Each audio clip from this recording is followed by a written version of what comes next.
জাপানে ট্রাক চালক সংকট তীব্র হচ্ছে।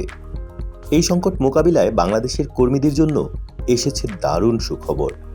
একটি জাপানি লজিস্টিক্স কনসাল্টিং কোম্পানি নিয়োগ দেবে বাংলাদেশি চালক, সম্পূর্ণ প্রশিক্ষণ ও সহযোগিতার প্রতিশ্রুতি দিয়ে।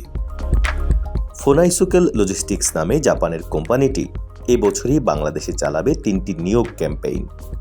ঢাকায় তৈরি হবে জাপানি আদলে নকল ড্রাইভিং কোর্ট। প্রথমে স্থানীয় সংস্থা চাকরি প্রার্থীদের বাছাই করবে।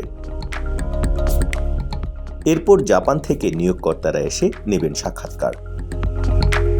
ভিসা পেলে কর্মীদের বিমানবন্দর থেকে গ্রহণ, সরকারি কাগজপত্র, ভাষা প্রশিক্ষণ সব ব্যবস্থাই থাকবে কোম্পানির পক্ষ থেকে। শুধু বাংলাদেশ নয়, পুরো এশিয়াতেই এই কর্মসূচি ছড়িয়ে দিতে চায় তারা। প্রতি বছর 200 জন চালক নিয়োগের লক্ষ্য নিয়েছে প্রতিষ্ঠানটি। এর পাশাপাশি 2024 সালের 10 এপ্রিল বাংলাদেশ সরকার এক জাপানি কোম্পানির সঙ্গে স্বাক্ষর করেছে সমঝোতা স্মারক। এতে কর্মীরা বিনামূল্যে জাপানি ভাষা ও কারিগরি প্রশিক্ষণ পাবেন এবং অভিবাসন খরচ ছাড়াই জাপানে যাওয়ার সুযোগ পাবেন। নিয়োগ হবে কেয়ারগিভার, ওয়েল্ডিং, অটোমোবাইল মেকানিক সহ একাধিক খাতে। কাজ শেষে দেশে ফিরে এসে অভিজ্ঞতা কাজে লাগাতে পারবেন স্থানীয় শিল্পে। জাপানে কাজ করতে চান?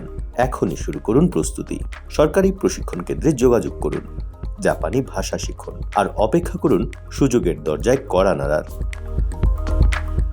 আপডেট জানতে সাবস্ক্রাইব করুন আমাদের ইউটিউব চ্যানেলে এবং শেয়ার করুন ভিডিওটি, যাতে কাজে লাগতে পারে। সংবাদ যেখানে, বিশ্বস্ততা সেখানে।